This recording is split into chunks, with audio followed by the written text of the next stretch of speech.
So in case you can't tell already, it's summer and I'm very bored. I'm gonna talk about the pros and cons of being in JROTC in high school, except it's only gonna be the cons. What can I say? Let's get into how I joined and why I joined. So it was freshman year. I was a little shy freshman year a little bit, and my friend Marjorie and Victoria wanted to join JROTC because they were like sick and tired of gym class. We're leaving gym class. So then like Marjorie followed her. And then I followed Marjorie, and then like we tested out the class. That was the start. Not gonna lie, I like did not eat freshman year, so I was very, very bad at PT because I couldn't do a push-up. But I don't know, for some reason Sergeant liked me and he decided to take me to camp. I think it was just because I was smart, not because I was fit. I went to camp literally after freshman year. That's pretty early for a lot of people. Most people don't go as a freshman. So if you go as a freshman, that's like a huge head start. You're gonna be ahead of the game for the rest of high school, basically. So I come back from camp and now I'm a sophomore and I'm an assistant on staff. Like Sergeant, he just like puts us on staff. And Sergeant kind of just does like whatever he wants. I'll kind of dig into that later. Kind of just like threw us in a room one day. He was like, you guys are assistants now. Go. Like, I think like the S2 picked me, so I was the S2 assistant, and then junior year I became the actual S2. Real S2 is like the security officer, but there's nothing to protect in high school, so like you kind of just end up like checking the weather. When I was a sophomore, I was actually doing more than I did as a junior, a little bit. It kind of just depends, because the thing is like the XO kind of just assigns you anything that they want you to do. So like you don't have to like only do your job. Like you do whatever the XO tells you to do. But when I was a sophomore, I was the S2's assistant, but we didn't have a PAO. So that year, the S2 was also the PAO. Even though I was just an assistant sophomore year, I was doing like PAO duties and S2 duties. But then junior year, like we had an actual PAO. Marjorie was the PAO junior year before she was XO senior year.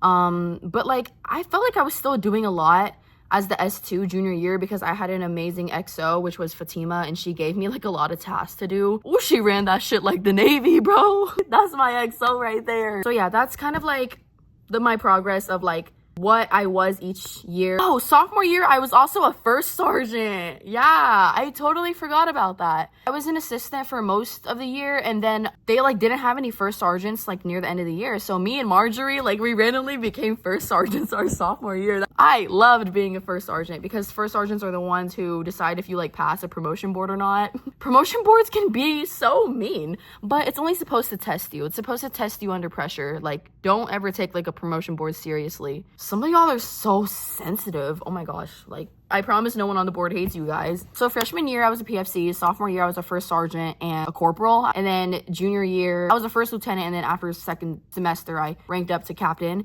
Then, here's the big news. I become commander, which is the highest rank in the program. Can you believe that? That's insane to think about.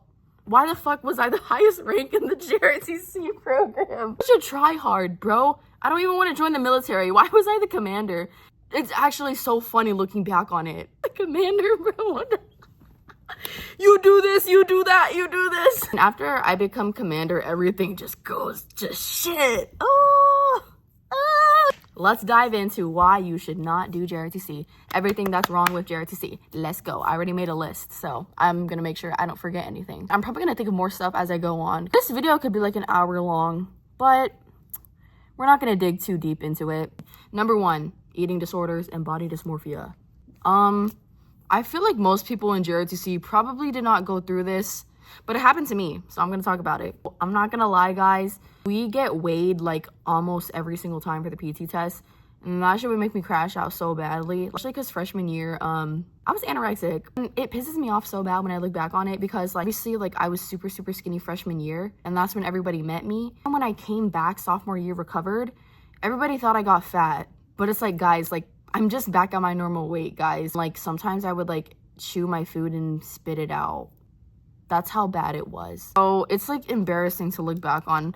And that was another reason why I was so unfit, because there was no energy in my body to be able to do a push-up. So as someone who has already like struggled with body dysmorphia and eating disorders their entire life, like the first time I started counting calories, I was 10 years old.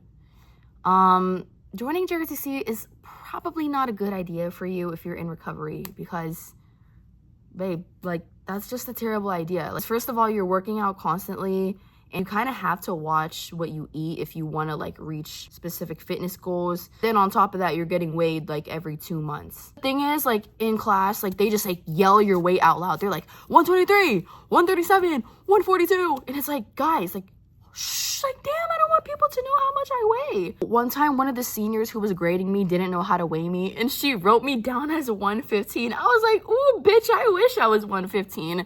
I was like 123. I had made sure to weigh myself that morning to like make sure there like wasn't any surprises. If you struggle with eating, I don't think you should join JROTC, just because like it just makes you more aware of it. I feel like I gained and lost weight like a lot throughout high school, because like times like when I overwork myself and I'm too busy, then I don't eat a lot, especially like during cross country season, because like you're running like hella miles every single day. You're gonna like drop weight if you're not like, eating enough calories to make up for like all the calories you just burnt. I feel like that's all I really need to say. Most of y'all probably did not go through that. I'm just a crazy person. Number 2, this program's not for the weak. Like, it's not for the weak. There's nothing wrong with JROTC. I personally think it's pretty toxic, but obviously the program is gonna be really mentally challenging because it's a military-based program. Even then, I feel like the actual military is much more organized, because that's a real organization. At the end of the day, like, I'm gonna probably say this a lot of times throughout the video, it's just high school. At the end of the day, it's just high school. So why are we losing our minds about this? Baby, it's just high school. So yeah, this program's not for the weak, because we're gonna challenge you. It's also very physically demanding, as well as mentally demanding, because you're just gonna end up like comparing yourself to people. I don't know how the fuck I got to the highest rank, like, genuinely, because really you do, like, it feels good to be at the top, like, I'm not even gonna lie, and it looks freaking fire on your college application. If you want to be in JROTC, you have to be very disciplined to make it out there, or you can just be the teacher's favorite. Should I dive into that right now, or should I dive into it later? It's probably just all gonna come together, so I'm just gonna keep going down the list. I kind of said this already. The program's just toxic. It's just built to be toxic. You go into the program and there's already ranks for you. This establishment of ranks kind of creates a hierarchy. It quite literally is a hierarchy. You got the PFCs, you got the PV2s, you got the privates, you got the no ranks, bro, and you have the people on staff. Everybody wants to be on staff because staff gets to like plan stuff. And as much as I loved being on staff, it can get pretty damn stressful, because then you don't get to enjoy the events anymore, because all you're doing is like planning it and making sure like nothing goes wrong. It's good experience for the real world. So if you want to be on staff, you can be on staff. So like we got like the whole platoon as a whole, we got like staff, and then we got like the first sergeants. The first sergeants are not under staff, they work under the CSM. And like what I was talking about earlier, they like run the promotion board, and they focus more on like drill and ceremony. So there's just a lot of different things going on. So we got staff, we got first sergeants, CSM, and then we got the top 3. When I was a senior, the top 3 was me, Marjorie, and Bethany. And then when I stepped down, it was Marjorie, Lupita, and Bethany. I stepped down / got fired because I got super depressed senior year, and I was like failing all of my classes, so I got fired. It was pretty damn bad, but honestly, it was a good thing that I got fired, because I got fired in February, and then 2 weeks later, I got accepted into Vanderbilt University. Woo! I guess Colonel did me a favor, because he was like, we're gonna fire you because like you really need to get your grades up. You're probably not gonna graduate, so we're gonna have to let you go, babe. You a real one, Colonel. I feel like that's all I really have to say about like this hierarchy. Based on your rank, you're like kind of already, I'm not this, I'm not that, I'm just this. Make you feel pretty bad about yourself, because like in a program like that where people are always talking about rank and who's better than this, or I'm in charge of you, I'm in charge of you, I tell you what to do, I'm your boss, and it gets to your head, and it can really damage your relationship with people. All right, now I'm gonna dive into toxic leadership. I've seen toxic leadership. I became a toxic leader myself. When I became commander, like I was so stressed about like being a good commander, because like when you're the commander, people are gonna talk shit about you, like obviously, because like you're the highest ranks. People are gonna be like, damn, you're the commander and you can't do this. How are you even the commander? Babe, how are you even the commander? Like you can't even do like 30 push-ups. I was like never that strong. I'm not even gonna lie. But hey, at least I went from 0 to 25. So that's pretty good. So when I became commander, I drove myself nuts because, as I have said in a previous video, I am very, very ambitious. I'm very academically ambitious. We had like the commanders board. Everyone like tried out for the position that they wanted, like in the top 3. Low key, like I would have been fine with any of the 3. Now that I look back on it, I would have loved being CSM. I really would have loved being CSM. I feel like that would have been so fire if I was CSM.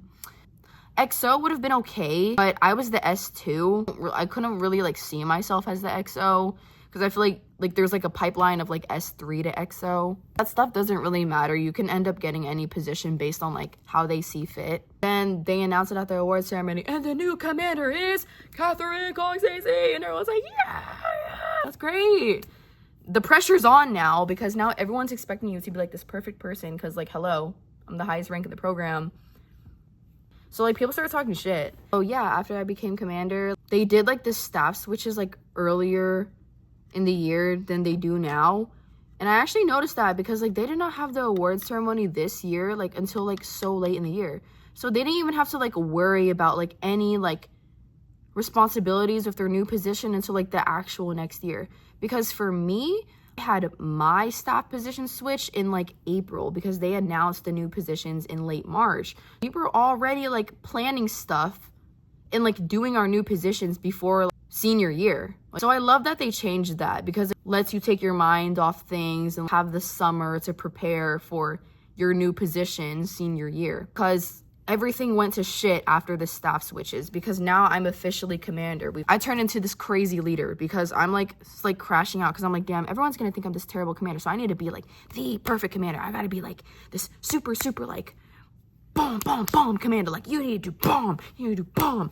I just went a little bit crazy. I had seen how like other commanders had gotten treated in the past, and it was just like very, very little things that I was just like overstepping on. One thing about the commander is that think that you're like big boss, but the thing is that all you're doing is making decisions and you don't get to actually be a part of like planning the event anymore. That can be really hard because then you always feel like you're overstepping. All you do is say yes or no.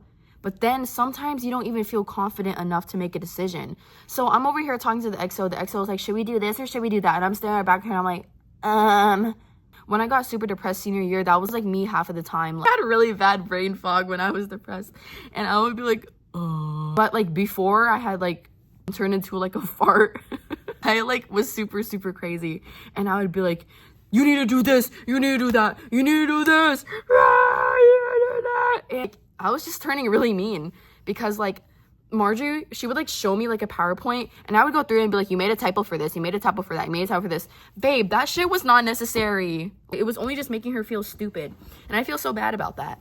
And then like there was this one time where we like had to do like a disciplinary board for somebody. During a disciplinary board, that counts as like the board, like whoever's on the board. So it should have been the CSM as like the main head of the disciplinary board. You know, I was overstepping my shit. I was just when it should have been the CSM. One thing about JROTC is that like you gotta stay in your place. Like then at the same time, sometimes you gotta step up a little bit. So it can be very confusing at times. Eventually over time, like I realized I was like doing too fucking much because at the end of the day, it's just high school. But so then I come back senior year and I like forget that I'm the commander. And now we got a bunch of shit to plan. It's like military ball, Christmas parade, the veterans parade, all this shit. Car wash that never ended up happening. Coin war was pretty good. I have the XO. She's like, so when do you want this? When do you want that? I need you to like make your decision. I'm sitting here in the meeting. I'm like, I'll just do it in November, I guess. Well, gosh, I mean, I'm so sorry, y'all. I think I was actually the worst commander by far.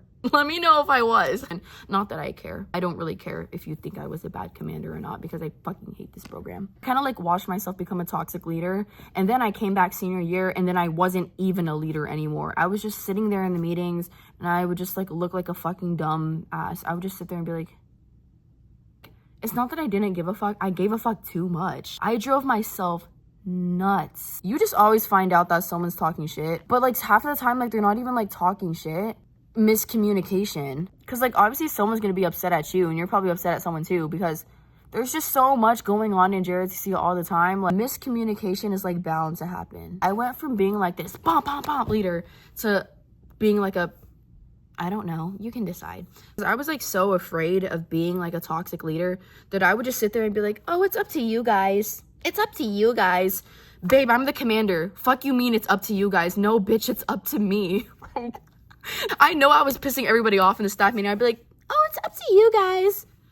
No, babe, they're staring at me. They're like, can you just like make this decision, please? Now let's dive into like conflict with peers and teachers, which I kind of covered on already. When you have a leadership position in JROTC, it's a good thing because you get experience on how to be a leader and how to get tasks done. But there's also a lot of cons to having a leadership position. You kind of just end up comparing yourself to others and you worry if you're being a good leader. Having a leadership position like leads to a lot of miscommunication. I feel like it's mostly like with your peers, but I also feel like it causes like miscommunication and like a bad relationship with like your JROTC instructors too, because then you're gonna feel like just changes the dynamic with them a little bit, because obviously they have to be a little bit more hard on you. All right, now let's dive into favoritism. At other schools, favoritism probably isn't a problem. I personally think at my school, favoritism was a problem because I know this because I was Sergeant's favorite. Suddenly, I wasn't his favorite anymore. So, low-key, Sergeant always liked me, but when I got super depressed senior year, he kind of just pulled back. Like, he just, like, left me alone because I think he knew that I wanted to be left alone. And it wasn't just Sergeant. Sergeant swears that he doesn't have favorites, but everybody knows that he has favorites. But Colonel Loki had favorites too, because it's kind of hard to get close with Colonel. So if Colonel likes you, it's Loki a big deal. And Colonel used to like me. And Colonel always liked me. Colonel still liked me, but once he like realized that I like was not doing shit as a commander, he was like, yeah, girl, what's going on? Both Sergeant and Colonel, like, they knew I was going through something. Like, crying in the change room, I was like, yo, Colonel, I can't be in your freaking class right now. Like, please take me to student services. So he was like, okay. Because I had just had a panic attack in Mr. Prophet's class, but then lunch ended, so I had to go to Colonel's class, and then Colonel was like, you good? And I was like, just take me to student services, please. I remember, like, Colonel and Sergeant had to talk to me one time. They're like, girl, are you sure you don't want to step down? Because we can tell that you're, like, really, really depressed. Sure you don't want to step down? And I'm sitting here in the room with them, I'm like, I'm sure I don't want to step down. They're both looking at me. They're like, girl, are you sure? Because, like, we've never seen you this sad in your entire life. And at the end of the day, it's just high school. And I'm like, no, it's okay. I'm fine. I was not fine. So then they kind of, like, didn't give me a choice. And they were like, okay, you have until, like, the end of the semester to get your grades up. And if you're still failing your classes, we got to let you go, girl. And that was that. I was a regular cadet for the rest of the year, but I still got to keep my ranks. I'm still a lieutenant colonel, guys. Don't play. Anyways, when you have conflict with your peers, obviously the teachers have to like know about it. You're most likely having a conflict with people you're working with because like, you guys can't get your shit together. So then you got to go ask the instructor about what to do. So then, like, you hear this from another person, and then you're hearing this from your instructor. Just, like, confused, and you don't know if your teacher even likes you or not. And it just feels really, really bad because your instructor is supposed to be your teacher at the end of the day. Anytime a teacher has favorites, it's always bad. It just makes a student feel bad about themselves. Okay, last topic, because, like, I'm already tired of talking about this. Perfectionism. You're in such a strict and disciplined program. You want to be perfect, and you want to be the best. So that's what causes you to do all these other crazy things. You're going to compare yourself to other people. You're going to freaking starve yourself. You're going to overwork yourself. You're going to join every single PT team. You're going to join every single color guard team. You're going to join the Saber team. You're going to join Raiders. You're going to go be commander because you want to be perfect. Like, it's just this cycle of, oh, I can rank up even higher. I can rank up even higher. I can rank up even higher. Being in a program like that, it just like makes you want to be perfect. You make mistakes, guys. Like, stop. I'm being like sarcastic, by the way. Well, no, I'm not being sarcastic because no one in the world is perfect. And our flaws is what makes us human. Being in JROTC doesn't mean you have to be perfect. Being in JROTC should be teaching you lessons and teaching you how to be a better citizen. That's literally the motto of JROTC, to motivate young people to be better citizens. Baby, that program was not making me a better citizen. That's when I knew I had to let go. It was not making me a better person. Yeah, that's all I gotta say. So if you want to join JROTC, do it at your own risk. But based on my personal experience, if I was telling an itty bitty freshman and they were talking to me and they were like, should I join JROTC? I'm gonna stare at them and I'm gonna say, no. Thanks for watching.